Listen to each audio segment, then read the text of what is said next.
Good evening. I just thought I'd do a quick introduction to myself. I was an engineer for about 40 years in computer control systems, and of those I spent 30 years on pipelines, and 20 of those 30 years were on oil pipelines, specifically working for the Oil Pipeline Agency, which ran the government pipeline system from 1985 to 2015 when the government decided to sell it off. Now, my talk's going to be basically based on this book, or at least the first half, which is the first 5 chapters, which covers up to the end of the Second World War. So this can be bought either from Folly Books or from Amazon. And with that brief intro, I will switch to the slides, hopefully. Right. I will kill my camera.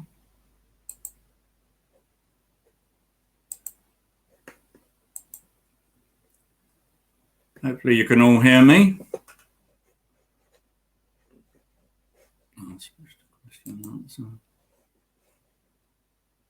Okay, so I'm going to be talking about it was actually called the Government Pipeline Storage System, but that's the easy way to know it.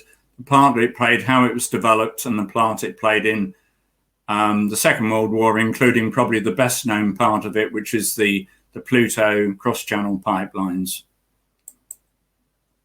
And I'll be looking at pipeline construction,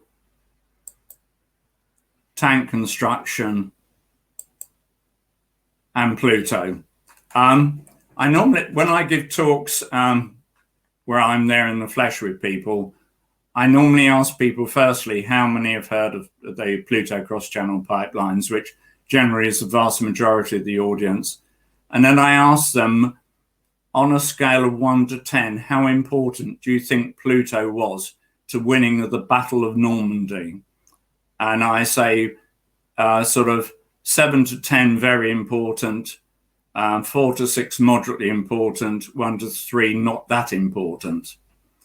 Now, my experience is that the great majority of people come back with either very important or quite important to the winning the Battle of Normandy.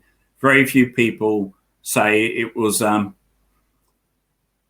not that important. So I obviously no way of a show of hands, but just mentally, if you ask yourself, if you've heard of PLUTO, how important do you think it was?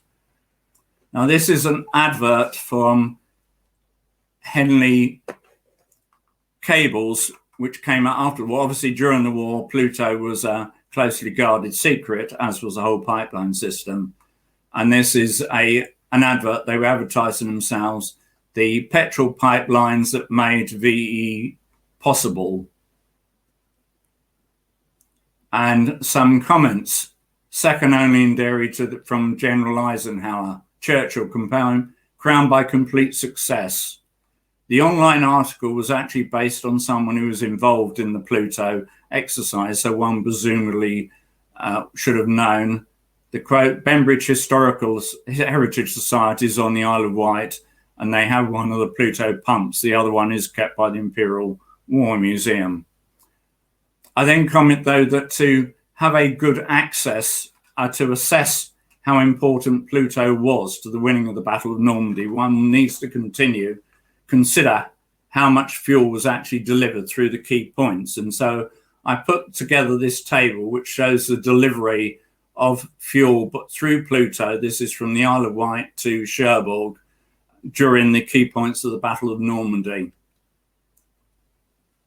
Now, normally when I show this slide, I obviously can't hear any jaws dropping, but my experience is that there is a complete shock to discover that, in fact, the entire Battle of Normandy was fought without any fuel arriving through PLUTO. And it was actually while the Battle of Market Garden was going on that the first fuel flowed. So it had actually no impact on winning of the Battle of Normandy. Now, I'm going to now jump back in time to the beginning of use of petroleum in the UK. 1860 was USA had their first refinery, and the first fuel they sent over was kerosene, which we knew as paraffin. When I was a child, in our fairly unheated council house, we had a paraffin heater in the kitchen and a coal fire in the sitting room. And that was the first one. It was particularly used for lighting because it gave an extremely good light. So it was very valued in hospitals, where obviously you needed to see what you were doing. And the next fuel was gas oil. I don't think people realize that as well as converting coal into town gas, they used to also convert gas oil. It was used, it was quicker, but it was more expensive, so its use was quite limited. And then particularly 1896, the restriction on the use of horseless carriages for petrol, gasoline. I live in Whittle, Surrey, and the London Brighton run, or at least before the COVID broke down, the lockdown happened, used to run on the first Sunday of in November, as in the anniversary of the first time you could drive a horseless carriage without having someone go ahead in the red flag. And then Derv oil, a version of basically just a different version of gas oil, known as diesel, was used for diesel engines.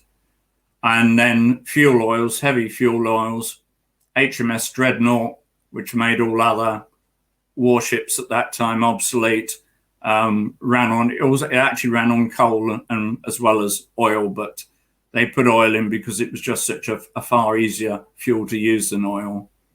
But the big concern that the Admiralty had was that our coal came from this country specifically for the warships from South Wales, and oil came from abroad. This is an actual petrol delivery vehicle during World War I.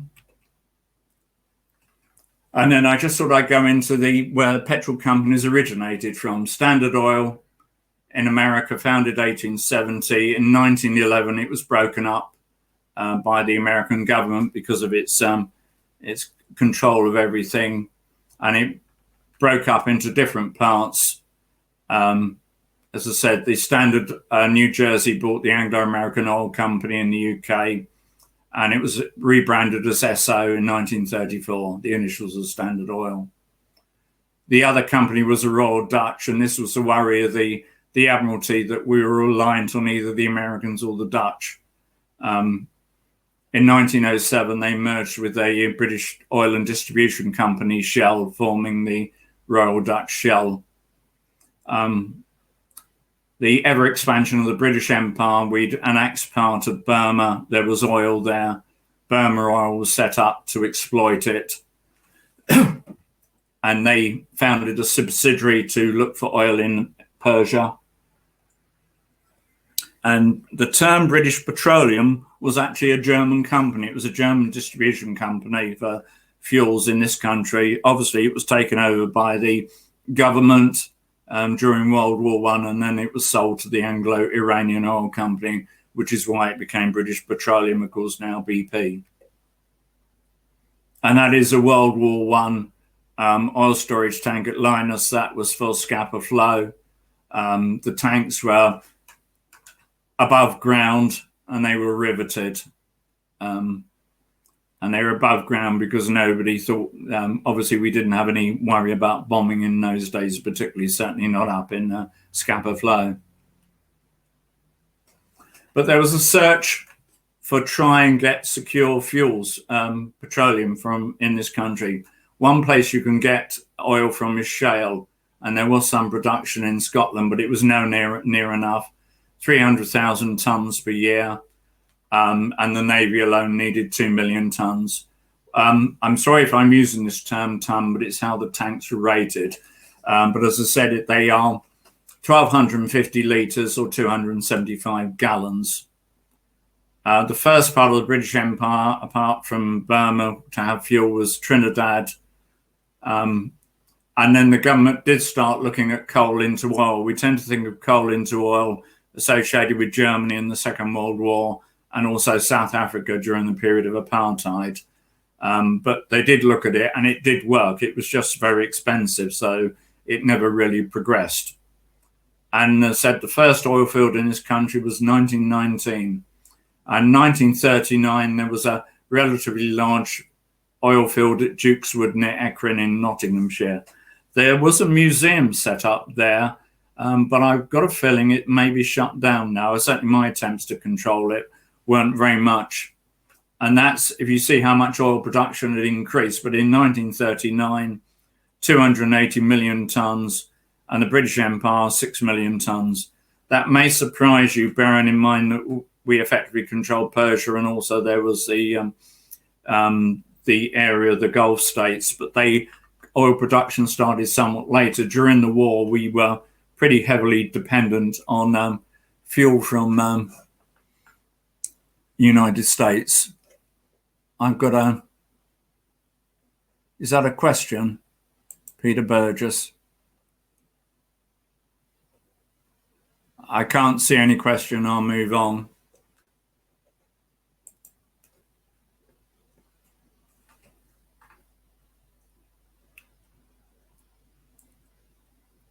So this is drilling at 1936 near Portsmouth.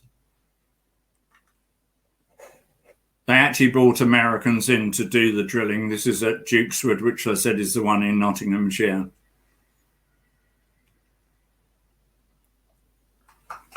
Now, moving to what really started the whole government system of first storage depots and then building of the pipelines. In 1936, the total reserve storage for the RAF was 8,000 tonnes. That was estimated by the Air Ministry, there was no MOD then, as being enough for 10 days of war. I'm not quite clear what we were supposed to do after that. At peak, that's what we were using, 8,000 tonnes.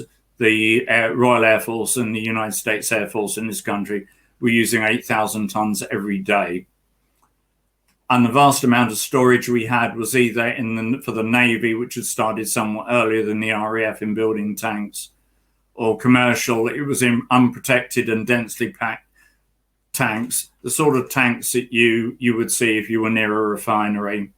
1/3 of them were on the Thames estuary, obviously very easy to find. And the ministry conclusion was a determined attack was made, nothing could save them. And so July 1936 is the start, which is where I sort of start the date of my book from.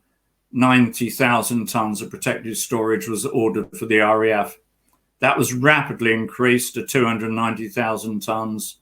The Admiralty decided to build 2 million tonnes in underground tunnels.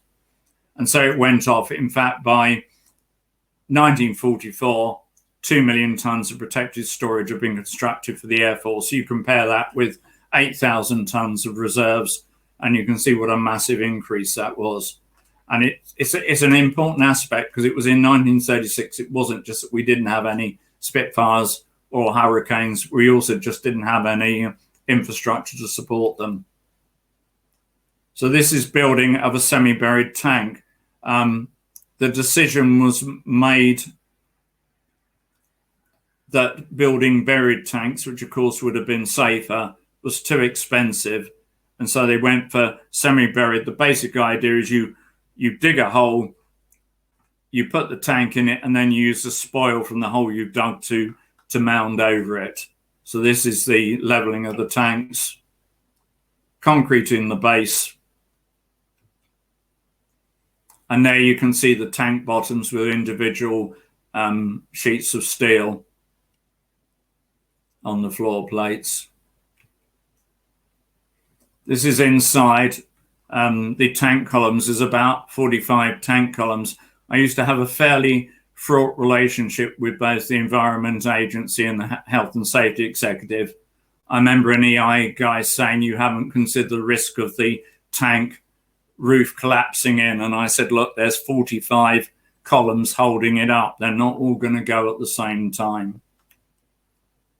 And this is the constructing the tank. So basically, if I can draw to the sides, if I can remember how to get to the drawing thing, which I can't. Oh, here we are. Right. Okay. So this is the side of the tank. So basically you build the floor, you build the sides of steel, and then it is surrounded. So it is it didn't actually have a top because steel was in short supply. There was no steel top. It was just a concrete top. And to form the concrete round, which completely surrounds it, you use what's called shuttering, which is basically on the side, you've got the metal shell on one side, and then you put in wooden shuttering, and then you pour the concrete in. At the top, because there's no steel, you have wood top and bottom, and you fill it like a mold. So that's how it was done. That's how they were built. So that's under the tank roof. I would say that all these pictures are in the book. I love this picture because of the health and safety aspects. You've got that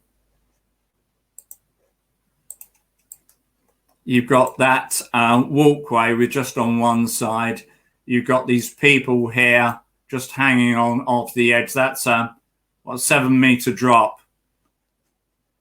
They would health and safety would have an apoplectic fit at that.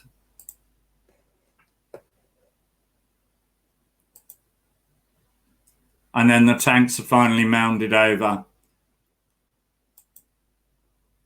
I just go back to say that each of those tanks held 4,000 tons of fuel, which is 5,000 cubic meters, or 5 million liters, about 1 million gallons each tank. And the largest storage site in the country was at Aldermaston, which had 46 tanks alone. So we are talking extremely large amounts of fuel.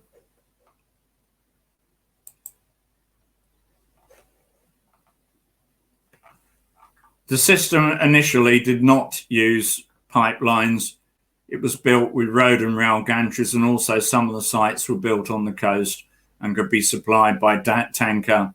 There was also sites built on rivers, and they would distribute fuels from wharfs on the river, carrying with boats carrying the fuel. And so that's a road gantry. And so this is a depot. So here are the tanks there. That's the road loading there. And this is all the rail loading here.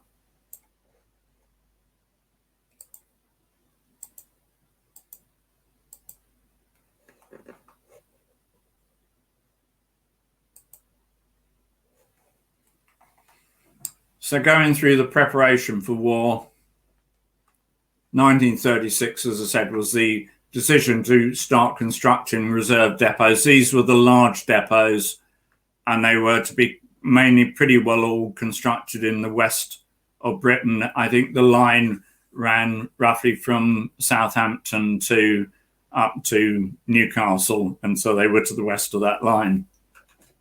There was a recognition, though, that they needed to have smaller depots near the airfields.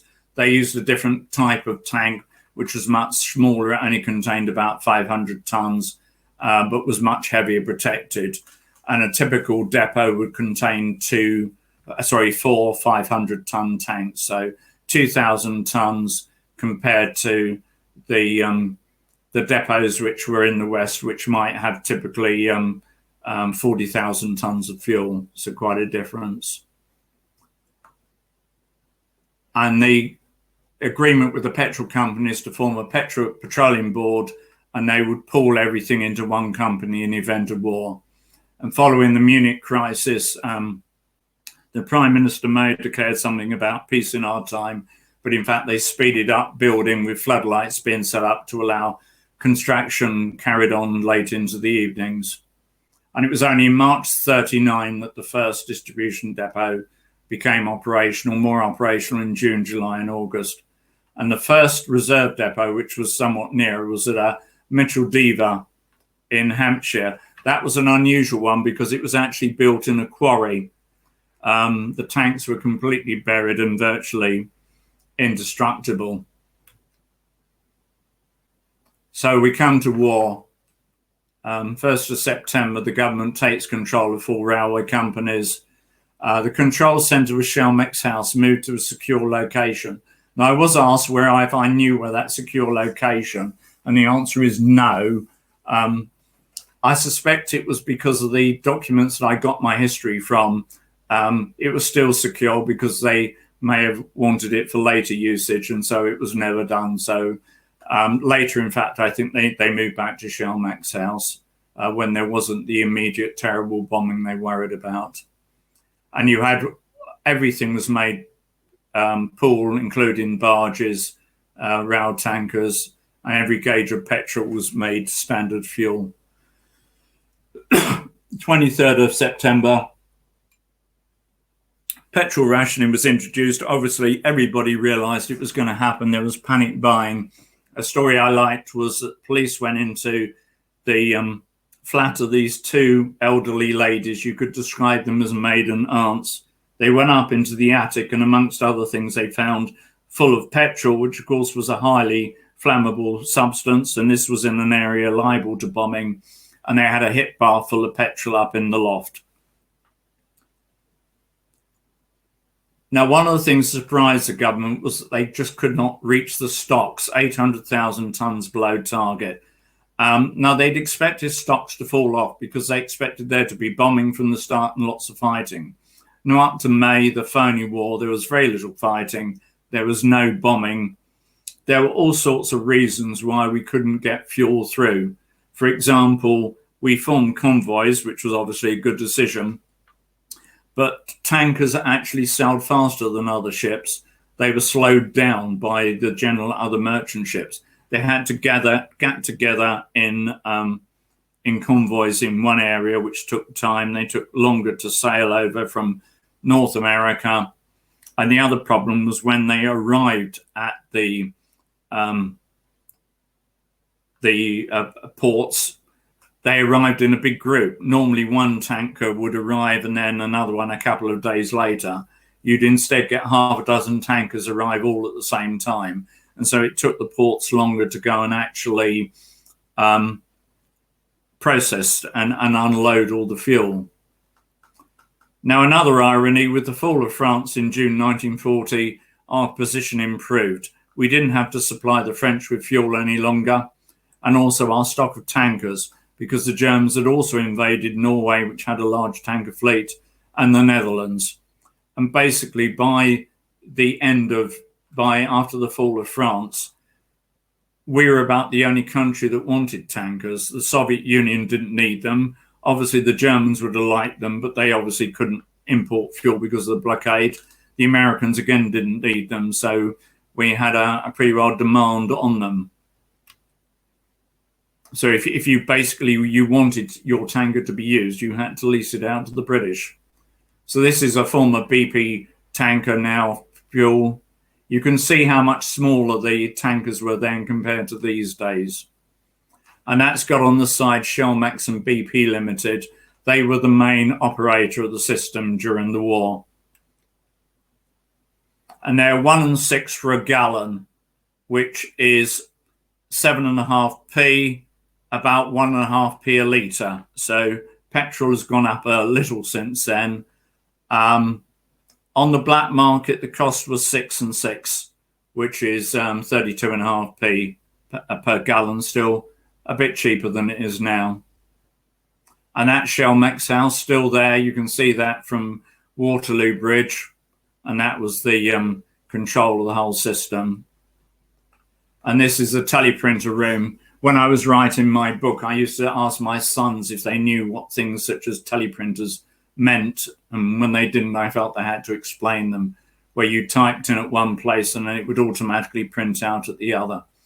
It has been commented to me that you can tell that picture is the 1940s from the hairstyles of the ladies, and that was the control system for the whole network. one of the ways they improved things was to have trains that were entirely dedicated to carrying petrol tankers. So there's a complete rail tanker fleet there. Road tankers. And that again is enough to make health and safety explode, seeing all the people standing on top of their tankers.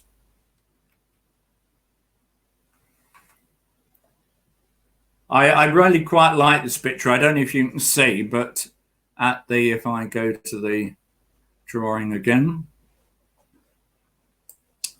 these people here seem completely unconcerned about the fact that there is a major fire going on. I wrote for OPA, but I used to work with BPA, who were one of the companies involved in the Buncefield explosion, which happened in 2005, I think. And one of the BPA engineers said he just felt that reminded him of when the tanks were all on fire there. As you can see, those are above ground tanks.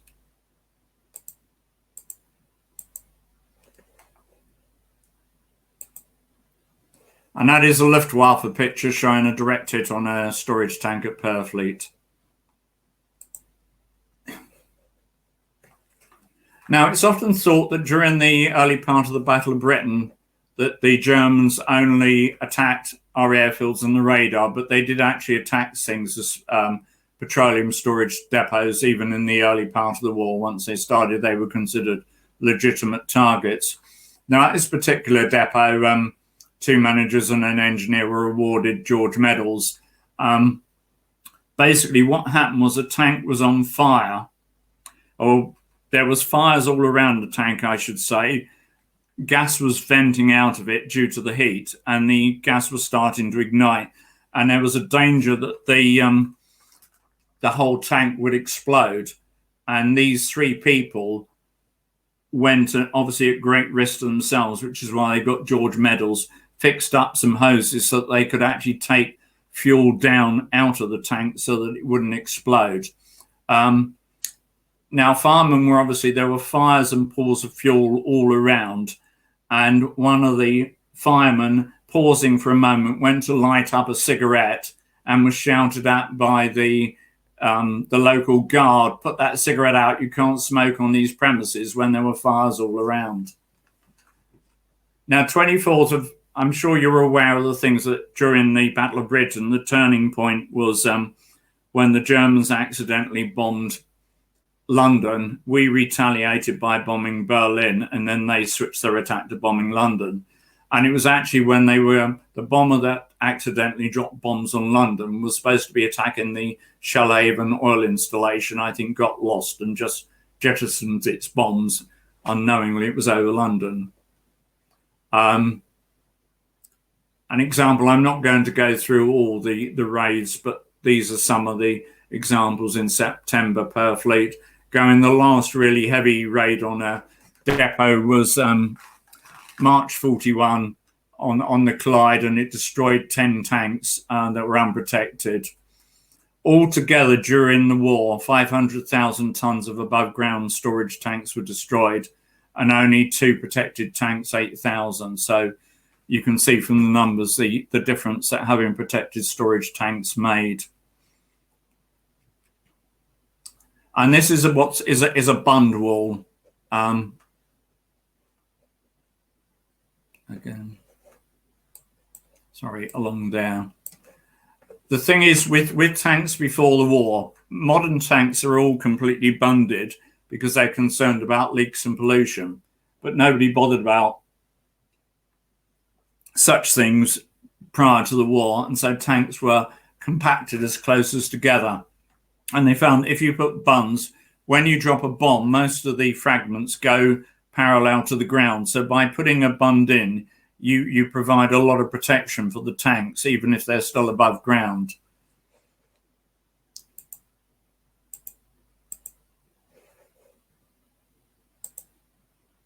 The other side, I would go back. The other thing they used to do was that about half the tanks they filled with water rather than fuel. But obviously that reduced the amount of storage. But that was improved by these the semi-buried tanks coming on. This is actually one of the 2 tanks that was destroyed. It was a direct hit. It was a depot at Poole in Dorset. I always found this was an interesting example of how little people knew a depot, because I had relatives of mine who lived all their life in Poole, Dorset, and were totally unaware there were 2 storage depots there. And that is a tank that, this is obviously above ground tank that just collapsed due to intense heat. Pump house Thamesaver destroyed by fire. Rails distorting. Rail tankers and lorries destroyed. And this was, they actually closed the Port of London and the other East Coast ports where they were more danger of being bombed were closed to tankers. And so they only came in through the West Coast ports, which was basically Avonmouth, Stanlow, the Manchester area and the Clyde. But due to shortage of fuel, they did bring this one tanker, the SS Lunella, into Thameshaven, but it hit a magnetic mine. The ship jetty and a tug all went up in flames. It took 97 hours to put the fires out, which is one of the reasons why they generally kept tankers away from London. Now, one would think that incendiary bombs would be very effective, but they weren't. They're much smaller incendiary bombs. There were large amounts, but the actual number of fires. This is because to cause a fire, you need 3 things. You need an ignition source, which is obviously your incendiary bomb. You need fuel, which is obviously oil fuel, but you also need oxygen. And the thing is, an incendiary bomb, A, they were too small. They often just didn't penetrate the tanks. But when they did, they often just fell harmlessly to the bottom of the tank. And that is an incendiary bomb stuck in the top of a tank. I'm not sure who the people who had to remove that, but it's not a job I'd want to do. And so we finally come to pipelines. Before the war, most of the traffic was by rail, 52%, 33% by road, 15% by water. That's either coastal tankers or barges. The problem by 1941 was our transport system was creaking at the bones. It just couldn't cope. And we needed to move fuel from the West Coast ports to the East Coast for the bombing campaign and to the South Coast for a possible invasion. April 41 was given for the first pipeline, which would be run from the Avon to the Thames. It was started in June and completed in November. I can assure you, if you tried to build a pipeline like that, you would take a lot longer. There would be a lot of discussions, but I've just seen the question. I'll reply. Any depots at Milford Haven at this time? There were some depots in Wales, but the problem they found was that the rail system couldn't cope with both moving fuel from Avonmouth and also from South Wales. So the problem was actually in the rail system. I forget, there was actually a big storage depot. I don't think it's near Milford Haven. There was a big storage depot at Barry. But as I said, the problem was they could get the fuel into there, but they couldn't easily get it out. The rail capacity was not sufficient. And I can tell you there were no pipelines built into Wales during the war. So that's the answer on that one. It's the first time I've been asked about Milford Haven.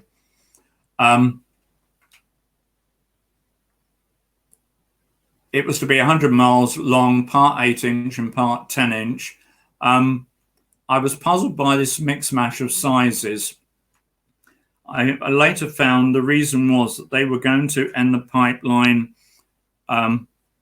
further up the further down the Thames, more towards the west, and then it got moved closer to London, to Wartime-on-Thames to be precise. And as a result, there was a shortage of the 10-inch pipe, and so they put in some 8 inches instead. And it was operating at 50 bar. Your car tire pressure is typically 2 bar, 30 psi. So that was the pressure, 180,000 tons of fuel a month. And so there were 4 intermediate pump stations, and from Walton, delivery could be by road tanker and barge. It wasn't by rail. The second pipeline didn't improve production in the slightest, but they had a problem. They were extremely worried. Both the Avonmouth and the Mersey ports could be easily blocked by a fortunate bomb. They never were. And so the worry was, if one was blocked, they wanted to bring fuel in the other. So the second pipeline, even though it wouldn't help get fuel across to the west, was built to connect the Mersey and Avonmouth. Again, fairly rapid production. Third pipeline was built rather optimistically from the depot near Aldermaston in only 5 weeks it took, and it ran down to Hamble. It was called the Reading to Southampton line, which was always known as the RS, and that was in case of an early invasion, which obviously didn't happen.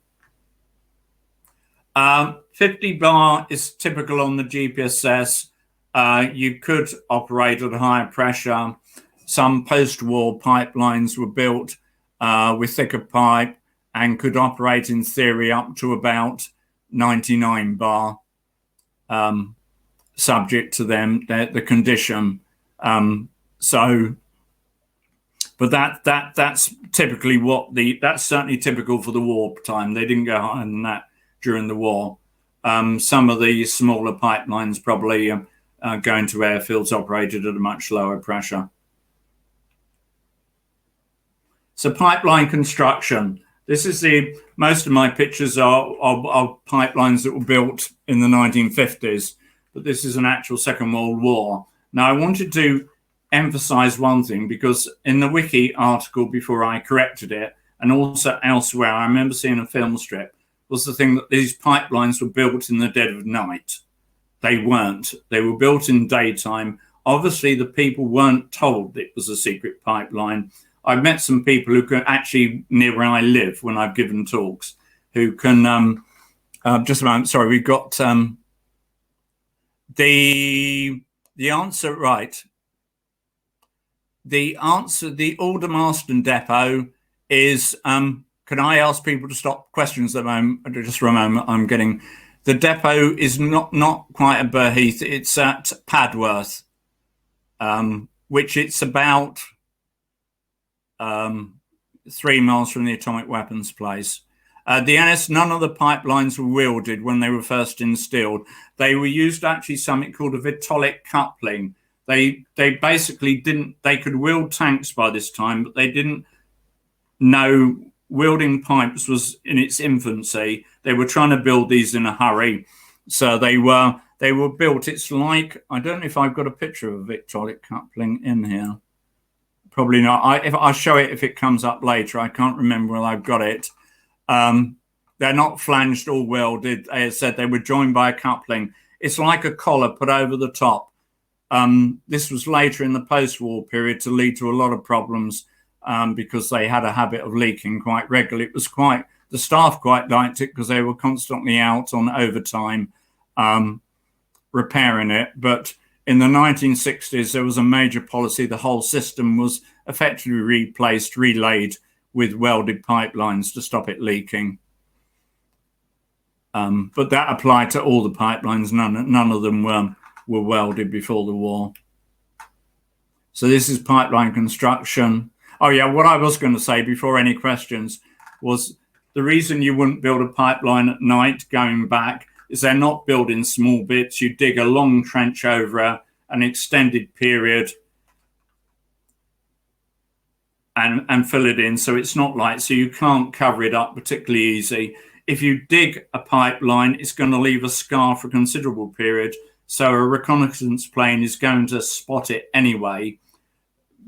Trying to dig it at night is very difficult. And I said, you don't know what a pipeline's for. People were probably showed it was sewerage or whatever.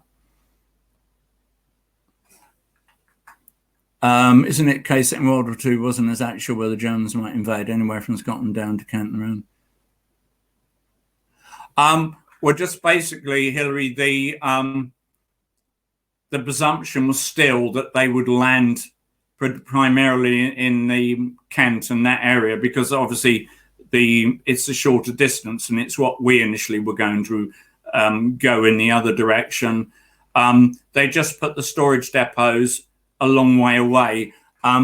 What they were concerned, obviously, in invasion was that the fuel wouldn't fall into German hands. When the Germans broke through in France in 1940, the Panzers kept going because they got their fuel from French petrol stations. My father was actually in Kent during the Second World War in the army, and there was a lot of he knows, there was a lot of effort gone in to make sure that if the Germans did invade, they would not be able to capture our fuel. One of the things, by the way, you couldn't disable the fuel by putting sugar in, because it just went to the bottom. It wouldn't affect. I'm afraid I don't know. I can say I don't know the details of German pipelines in the Middle. We also built pipelines in the Middle East. I remember one of my colleagues did have a book on the a long time ago on by a British pipeline engineer, but I would imagine they'd be built in exactly the same way. The other thing is that this pipeline was built from Avonmouth to the Thames, as I said. The only thing you've got any chance hitting it with a Stuka, if you've got level bombers, remember at this time we had air superiority, the only time the Germans were bombing at night. If you just think of even as recently of the Falklands War, the problems the Vulcans had hitting something as big as a runway, trying to hit a pipeline would have been well nigh impossible. As I said, something like a Stuka might do it, but why bomb a pipeline? You can repair it actually quite easily, and a railway line or a bridge would be a far more tempting target. So I will mention where I think the idea came from, but it's complete rubbish. Anyway, pipeline construction, and that's a temporary pipe bridge going in. And that's some of the stuff that used to come out of pipelines. I've never heard of a dead body being found, but it's amazing the stuff that used to come out at the end. And these are pump sets. These are actually at a place near Berwick Wood, which is near Bristol. They're not operating now, but they were operating when I started, and they were very good pumps. So they lasted 60 years. And this is my area is control systems. There weren't any control systems. It was all pneumatic. They had pressure gauges, and that was about it. They actually made a Pathy news film. These are pictures I don't have in my book, because the amount Pathy wanted to use the pictures and the quality of them, it just wasn't worth it on a book which obviously has not a large production. And these are the way that they connected to the tanks. These are flexible hoses. They've all since been replaced by proper pipe work with manifolds. But obviously time was of the essence during the war, and that was the quick way to connect up tanks to the pipeline. And this is a pig. Nobody quite knows how this is a cleaning pig, which there's a Pathy news film, and it describes as a housewife dream of a perfect flue cleaner. Nobody quite knows why they are called pigs. The best suggestion is that as they went along, there is squealing noise. By the way, if you've ever seen the James Bond film, The Living Daylights, when they send someone out through a pig in a gas pipeline, he would have suffocated. These move on both oil and gas lines. I said I worked on both. They move at a fast walking pace. They don't rocket along. And this amused me. When they built the pipeline network, someone said, look, we've got a market, but we need to do it in such a way it doesn't attract the public. So someone had a bright idea, put up a style. The trouble was people saw a style, then another style, another, and thought, oh, this must be a footpath. Landowners complained that people were walking across their land. So they then had to put a notice up saying this is not a public footpath, leading people to wonder why they put styles in and then said it isn't a public footpath. These are actually modern marker posts near where I live in the Reigate and Banstead. And this is Mrs. Cripps. On one online, I saw that it was described as the wife of Sir Stafford Cripps. I cannot say 100% certain that she isn't, but I very much doubt it. She just happens to be Mrs. Cripps. And this was their leak detection system. Each person patrolled 8 to 10 miles of pipeline, and that's her going into a valve box. So the next of the pipelines connecting, particularly for the bomber campaign, I'll show you a map in a moment. There was a cross Pennine, which was obviously technically the most difficult to build, from the Mersey across to Misterton, which is in Northamptonshire. There was a line from Aldermaston up to Sandy in Bedfordshire in 1943, and then they completed the ring with a line from Misterton to Sandy, and then they put in a second line between Avonmouth and Aldermaston. This was to allow them so they could supply the bomber bases with aviation fuel, which was aviation gasoline, and they could send petrol either to London or down to the South Coast ports. And then a number of spurs went off into East Anglia. And so this is the whole pipeline network. I know pipeline inspection gauge, but that was given after. That was basically, it was called a pig because they squealed, and then someone decided they needed to come up with a name to suit. But it was the name preceded someone coming up with a suitable acronym. I used to go to the pig dinner. In fact, I even won a free holiday there one year to Singapore and Penang, which was rather nice. And you could have a tie with a little pig on it, which some people thought you either made you look like a male chauvinist or a pig farmer. And it's a pig there, it stands for the Pipelines Industries Guild.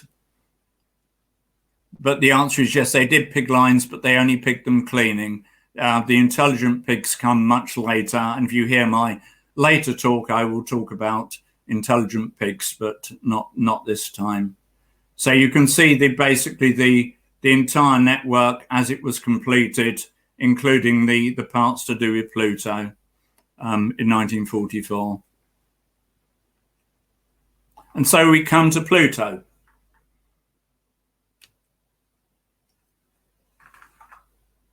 Mountbatten is correctly credited with, in April 42, he asked the Ministry for Petroleum, could we run a pipeline under the channel to supply oil? The presumption was that if we invaded, there would still be a significant German Air Force. Tankers would be extremely vulnerable. And of course, the other presumption was that we would invade by the shortest route from going basically Dover-Calais or approximation. May 1942, Clifford Hartley, chief engineer of the Anglo-Iranian Oil Company, proposed the use of a hollow 2-inch cable, later 3-inch, known as HIAS, which stands for Hartley, Anglo-Iranian and Siemens, which was the company that started producing the cable. Now, in one of the books, it suggested it was described as a cable, as a secret ploy. I don't think so. It was described as a cable because in its basic construction, it is a cable, but a hollow cable. So the communications, I mean, it looks to me, other than the fact that it's hollow in the middle and doesn't contain the necessary wires, just like an armoured cable. And the first 30-mile length was laid across the Bristol Channel. There was concern it might not work. And so two engineers, Hammock and Ellis, proposed an alternative system using a flexible, this was a very thin pipe so it could be bent, named Hamel, which is after them, and it would be wound onto a giant drum, a cone-ended drum or conundrum. April 43, the Petroleum Warfare Department takes over, and one of the very useful is a book called Fire Over Britain by Banks, who was in charge of the department, which was actually published in 45. And then the decision was made to invade Normandy, and that meant increasing the length of PLUTO from 30 to at least 70 miles. So this is your first problem, is why things went, but it shows that PLUTO was not governing the decision on the invasion. If it was entirely dependent, they were relying on Pluto, we would have invaded into Calais, however we managed it. So this is the highest cable, and as I said, it really is manufactured like an armored cable, but with the center to carry the fuel. And that's extruded a lead pipe, which is to contain the fuel. As you can see, these are on a monumental scale, and that's a conundrum being fabricated. You get an idea of the size from the person at the top. Now, the name Pluto, normally people say pipelines under the ocean. I actually think, and I can't be totally certain, I think it was originally named after the Pluto, god of the underground. We weren't that many years after the planet Pluto, before it became a mini planet, was discovered. Now, someone was then instructed to come up with a suitable acronym, which they came up with: Pipeline Underwater Transportation of Oil. This is from the official history. The trouble is that's quite a mouthful, and so someone changed it to the name which is stuck, Pipelines Under the Ocean, but is of course actually slightly inaccurate because the channel is not an ocean. And it was later associated with the Walt Disney character Pluto. And I would always note that pipeline doesn't need a hyphenation, even though in the 1958 Pipeline Act it had one by mistake. Now, the decision was made to continue with Pluto, but there will be two sets of pipelines, Bambi and Dumbo. Obviously, as said, the Disney connection there coming in, and there was no attempt to try and come up with suitable what they should short for. Bambi is the one that people most heard of from the Isle of Wight to Cherbourg, and then Dumbo, Dungeness to Boulogne. 6 conundrums made. Literally every cable manufacturer, plus some in the USA, produced the highest cable. Great amount of shipping, and also the pipelines are extended to reach the Isle of Wight and Dungeness. The extension of the Isle of Wight wasn't particularly long because there was already, I mentioned, in 1942 they built a line down to Hamble, and so it just went across the island. Dungeness, however, needed a new pipeline, which was basically from Walton-on-Thames, was run down to Dungeness. And these are heavily disguised pump stations at Dungeness. And I will go back and say, I got a feeling that the idea that pipelines were put in at night might have originated near Dungeness. You were in range of German artillery. So I suspect that probably the approach to Dungeness, the pipeline may well have been put in night and quite slowly, because they didn't want it to be shelled. Hamel pipes laid out. You can again see the sheer length of them, because obviously you can't join 2 pipes together in the middle of the channel. Conundrums. One of the other problems was that because the conundrums now had to carry 70 miles of pipe, not 30 miles as originally envisaged, they were very heavily laden down, and there were very few tugs that were actually big enough to pull them.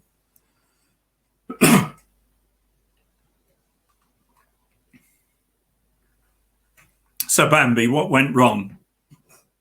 So 6th of June, 5 divisions land in Normandy. Initial fuel is by jerry cans, then small tankers and barges. The term jerry can comes basically because they were literally a German can. We captured some German cans in the Middle East, found that they were much better made than ours, and copied their design. Now, the 24th of June, the first Pluto line, this was in the planning, was due to be made. Didn't happen. There was a pipeline laid on the 25th of June. Now, this is another, and it sometimes gets confused with Pluto, but it's different. It was called Tombola. Now, the thing was, by June 1944, we had total air superiority. So it was possible to actually park ocean tankers off the coast and then run a 1-mile pipe to the small port of Port-en-Bressin. These actual flexible pipes weren't, again, they were problems because the shore was rocky, and again, they tended to break. But they did, so the first fuel to actually flow in wasn't through PLUTO, it was through Tombola. 27th of June, American troops captured Cherbourg, which the Germans had wrecked. Now, people who defend PLUTO say, well, it wasn't PLUTO's fault that they couldn't obviously lay a line on the 24th of June because Cherbourg was supposed to be captured on 9th of June. But the answer is the American commander, Omar Bradley, never agreed with the time scale. He actually sent his best corps commander, Collins. It's difficult to see how Cherbourg could have been captured any earlier. I think the PLUTO team was using unrealistic planning. And in fact, I know Eisenhower in his assessment felt that if the Germans had defended, fallen back immediately and defended Cherbourg, it could have held out for 3 months, as some other ports did. Now, the thing is, of course, that the Germans had between the 6th of June to the 27th to wreck Cherbourg, which is what they did. Now, what is amazing is that nobody had worked out that this is what the Germans weren't going to leave the port facilities untouched so we could use them. And then so the PLUTO team spent a month trying to decide whether to run the PLUTO lines either outside of the wrecked harbour or into it. Now, again, I would have thought this could have been worked out and thought about beforehand. So finally, 12th of August, the first laying of highest cable is laid successfully, and I imagine the destroyer captain was not very popular. The destroyer managed to catch the cable with its anchor and completely wrecked it. 14th, second run ends in failure. 25th, 22nd, 8th of August, they have a go at Hamel pipes. They both fail, by which time Paris has been liberated. September, Cherbourg is actually repaired and open to receive ocean tankers.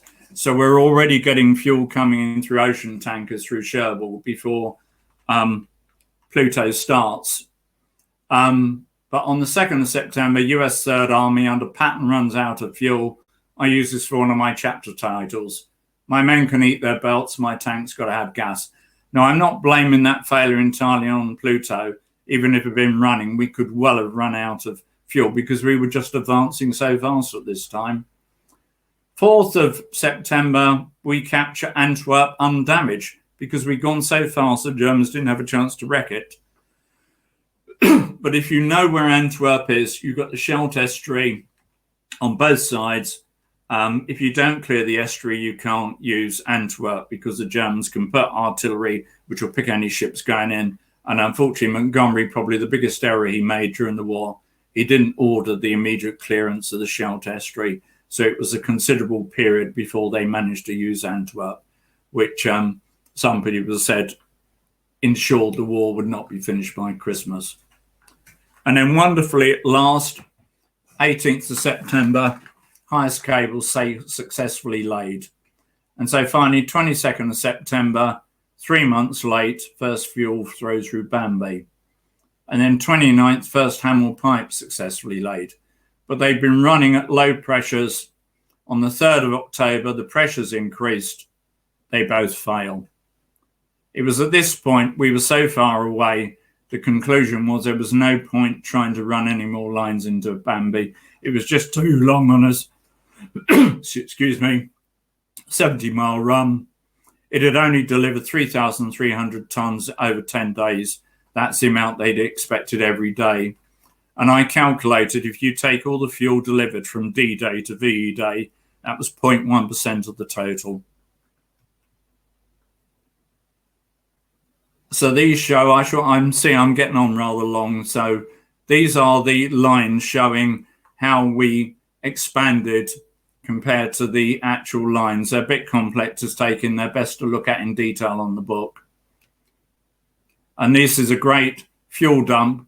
We were extremely profligate in our use of the fuels, particularly the American divisions, and vast numbers of the petrol tanks, jerry cans disappeared, never to be seen again. And that's a Tombola. I'm afraid it's a fairly poor photograph, but that's the only one there is. And these are the lines coming into this port. There is actually at the port, there is a memory of this almost forgotten line. And there you can see the lines being run. And these are the tanks. They obviously didn't have time to build semi-buried tanks there, so they built above ground tanks and camouflaged them. But the Germans could only bomb at night. And that's a conundrum being laying the Hamel line. And so we come to Dumbo. 10th of October, the problem is this is the line that runs from Dungeness to Boulogne.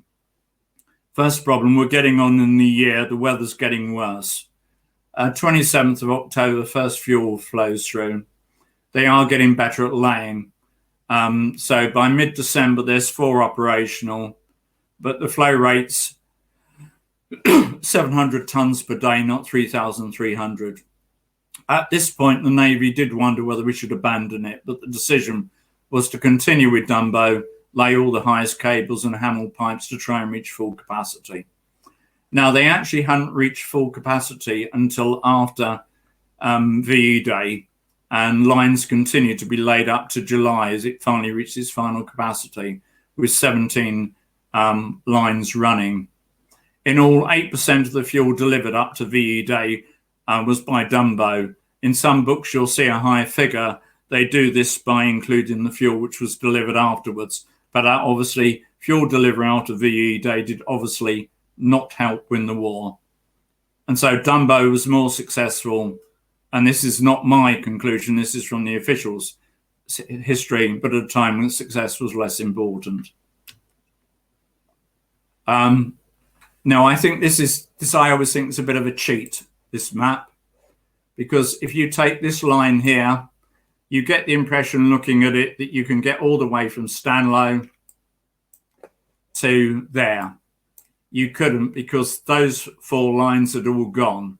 Now, it's perfectly true. You could get fuel all the way from Stanlow to there. That is correct, and fuel did flow all the way. But I said not that way. That's a Continental. Cables at Boulogne. This again, one is I haven't got in the book because it's from the Pathy film of PLUTO. And you can see the pipeline on the continent was laid across. It wasn't buried. It was just laid straight on across the ground. I was actually approached because when I was working for OPA, I was known because of my knowledge of history. I got approached by a government department because the Belgian government were actually claiming compensation for pollution from PLUTO because these lines did leak. I doubt if they acted on my response, which I said, why not send them an extremely large bill for the cost of liberating them, which seemed to be a good response, but probably not very diplomatic. I think about PLUTO, about 1% of the fuel was lost through it. And this is the control room, which is in the book, actually. And this is a picture. I was talking to someone and she said, my dad was on a conundrum. One of the conundrums went out of control and was wrecked near Dungeness and waited a while. And her father climbed up, and that picture's in the book. And great, because again, you get a real feel of the size of them. So to me, what was the real success story of this system? And it, to me, was not PLUTO, which was not the success. I know people have said that it did help, but not to that great extent.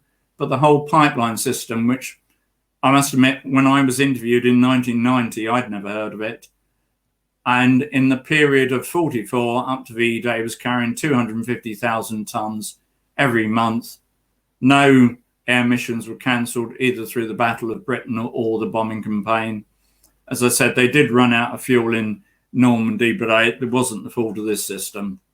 And they actually, it's clear, I got to know about 3 pictures like this. At the end of the war, they lined up all the staff, and this was in 78 sites, and they took a picture of all of them as a memory.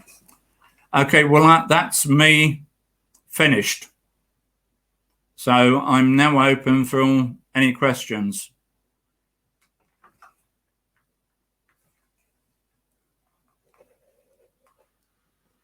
Want to turn your camera on, Tim? Yep, I just will do that. Okay. Shall I go full screen or just leave it like that? Up to you. I'll stay as I am. Are the pipes still in use? Yes, not all of them. Answering the two questions. I'll cover this all obviously in my later talk on when it was, because the system was mothballed at the end of the war, but it was brought back in due to the Cold War, specifically the Korean War. It supplies Heathrow Gatwick. It's the only supply line to Stansted. It supplies about 40% of the fuel to Heathrow Gatwick. It still supplies all the airfields. It supplies Manchester via the Manchester Jet Line. Right, my book, I will hold it. It is called Fueling the Wars, PLUTO and the Secret Pipeline Network, 1936 to 2015. Okay, see that. It is available from Amazon. You can get it. And the advantage to me that if you buy it from Amazon, it pushes my up on the sales on their lists. However, I have to say that if you buy it direct from Folly Books, I believe that the price is the same, $24.99, but I think the Folly price includes delivery, which Amazon doesn't. I believe you can also get it through places like Waterstones and others, but you won't get it walking in the shop, obviously. Right, okay, and it's £24.99. It's a Sandy depot. Right. So I've answered the use. Yeah, the answer is a lot of the system. There is a Sandy depot. Can people hear me? Someone said they've lost sound and vision. The refineries, no, there were refineries in this country. It was just that they actually preferred to deliver refined fuels. One of the problems was we were short of tankers all through the war. And if you deliver crude oil, you lose about 20% of the capacity of the tanker, turning it into petrol. Whereas if you bring a refined tanker in, you've got all the fuel.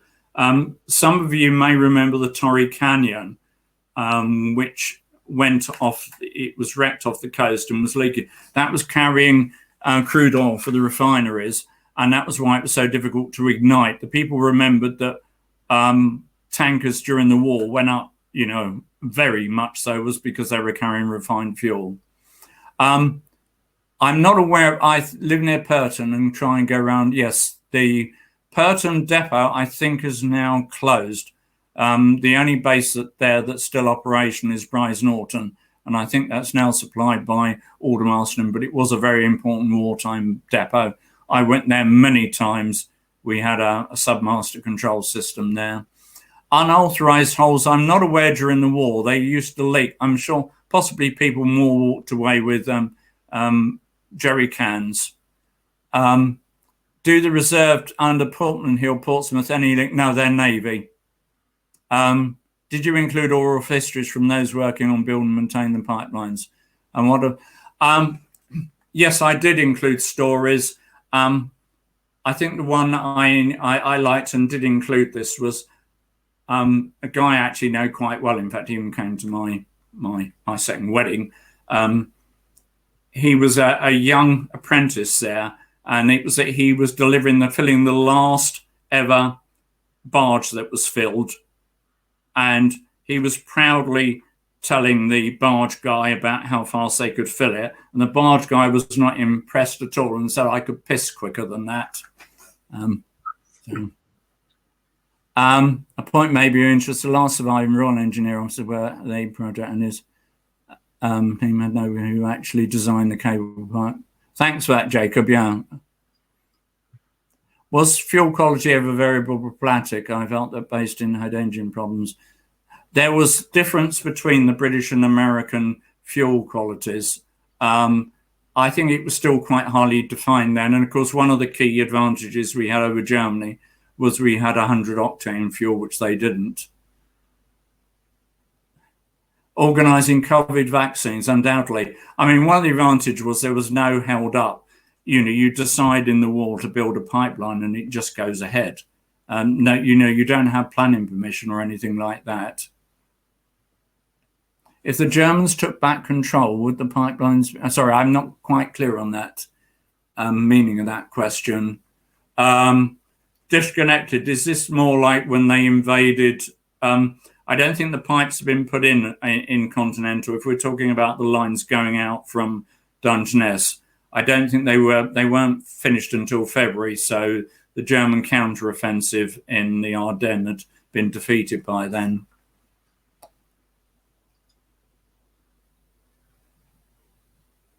When the system was brought back, was there any replacement of pipes? Yes, there was. I did mention, because these Whittle couplings, they used to leak quite badly.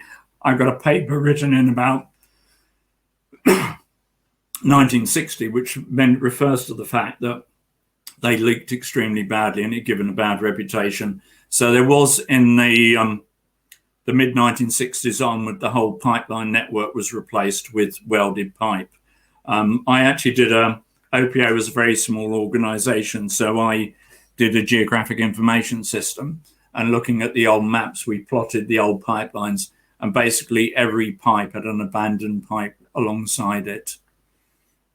Massingham, no, the Massingham depot was still going when I joined OPA, but it was very little. It supplied, I think it was Sculthorpe in East Anglia. The Massingham depot is still there. In fact, I popped by, joy of joy for my wife, when we were up in Norfolk. I went and found it and took some photographs of it to the extent that I could at the entrance. But it closed in about 1991 because Sculthorpe closed. Macadelva, Mitcheldelva, there was a lot. They weren't as big. They were about 900 tons each tank. But as I said, they were totally, they were buried tanks. They were cylindrical tanks. There is detail in the book of them, and there's some photographs taken of the depot as it is now. So it's, but they were a very unusual design. Mitcheldelva was still operational to the circa 1990. It closed because basically the cost of repairing the tanks was so high. Do you think it took more fuel to build than it was delivered? No, I don't. I think I don't know the figures of how much fuel it. But the tanks are extremely robust. We were repairing a tank at Hullen in the 2000s and actually had to cut through the tank side. And the quality of the concrete was excellent. In fact, I have to say, rather regrettably, it was considerably better what the people later put in. I think I've covered every... how important was the work in developing the technology of underwater cables? I'm afraid I don't know, but this was the first time. One of the problems with PLUTO was that the pipes had only ever been put under like estuaries, rivers, nothing like this had ever been attempted. And with any first attempt, you're going to have problems. That the Americans aided for Britain in designing the pipe. The answer is, Jacob, no, I've seen nothing in any of the stuff. I reckon I've read that the Americans, other than supplying highest cable, Dover wasn't connected at all to in fact, I'm not even I don't think Dover appears on any of my maps as a depot, so I'm not sure what that's to do with at all, I'm afraid. There was a depot at Rye and there was one at Wye, and there were a load of tanks on the Isle of Grain, and there was a pipeline run up to the Isle of Grain, which is now used to actually carry fuel using the old PLUTO line. It's one of the reasons why the pipeline crosses the North Downs twice, because it's brought in by tanker to the Isle of Grain, and then it's pumped to Walton-on-Thames, and then it's distributed to Heathrow and Gatwick.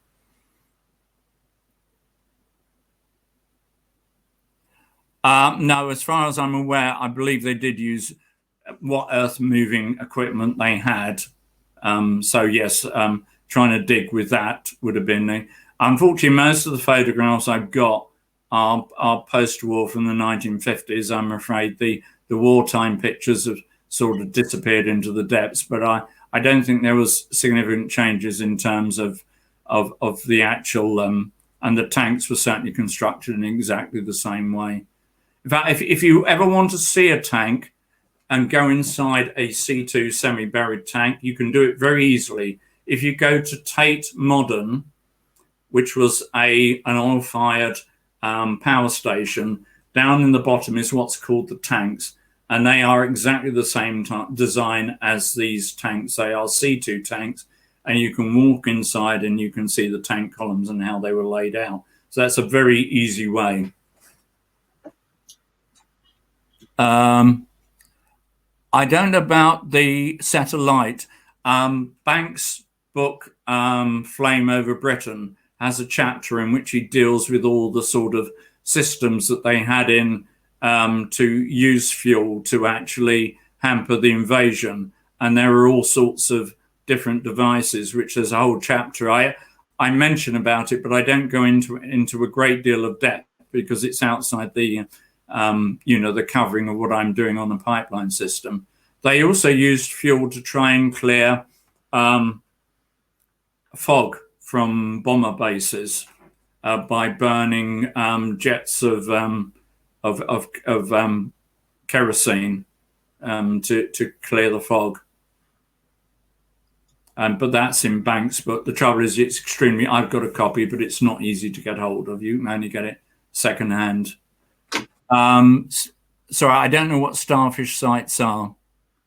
Are the remains of the pipeline still under the sea? No, they retrieved them. There was a lot of extremely valuable metal. Also, they got in the way of ships. Ships were snagging on them. So all the highest cable was recovered.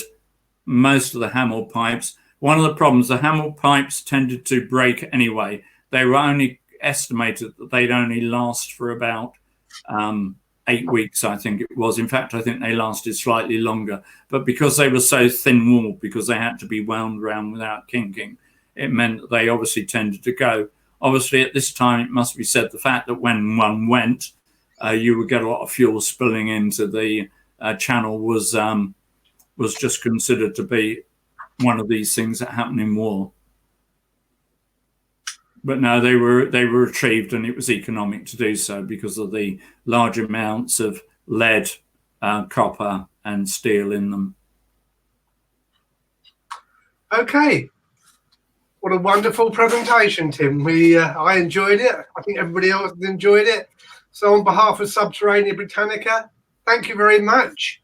We'll hopefully see you or hear you and see you in a few months down the line. And everybody, I recommend 3 weeks' time, we've got Nick Cadford. Anyway, thank you very much. I don't think there's any more questions. Okay. I couldn't immediately say the pressure drop, but it obviously does drop off, which is why they had pump stations, and they had to have, there are more pump stations. One of the things that got done away with, I mean, near where I lived, there was a pump station at Burheath that later wasn't needed because they could put in higher pressure pumps, and they didn't, so the drop off, but I can't give you an exact figure. And thanks for all the thanks from everybody. I must say it's slightly strange when you get no audience reaction the first time I've done this, but got used to it. And look forward to talking about the Cold War system at a later date. Okay, thank you very much, Tim, again, and everybody stay well, and we'll see you all in 3 weeks' time, hopefully. Cheers then. Okay, cheers, thanks.